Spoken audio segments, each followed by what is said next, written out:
3 News. Congressman Rodney Davis has decided not to run for governor. We're going to take a closer look at his latest political plans. And a Champaign teenager is back home after performing in one of the country's most iconic parades. How she felt showcasing her talents in front of the entire nation. Plus, one Champaign teenager represented Central Illinois in New York City. She performed in the Macy's Thanksgiving Day Parade, so you may have caught a glimpse of her if you were watching on Thanksgiving. WCIA3's Bryce Beeman caught up with her today. Bryce, this all started with an audition. Sunnah Kim says someone told her about the marching band, so she thought she would create a video audition tape. Next thing she knows, she got an acceptance letter. Then she was marching in the band.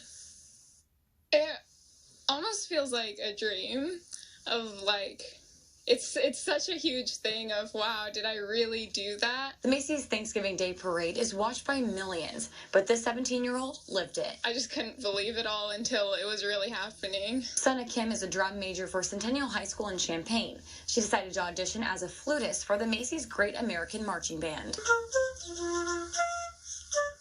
I honestly wasn't really expecting to make it.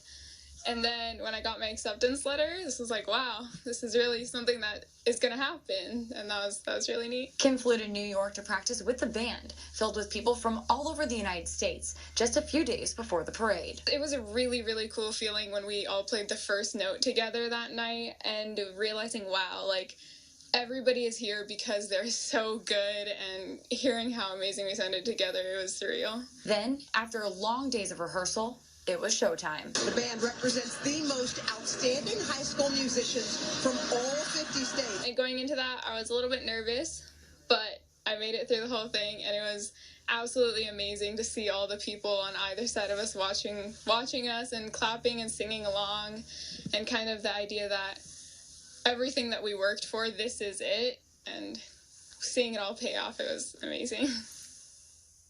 Kim does suffer from a medical condition that causes her chronic joint pain. She says it was difficult to make the 3.1-mile walk, but she's happy she did it and is hopeful she'll perform again in the future.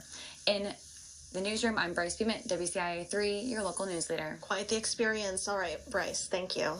One time capsule is uncovered in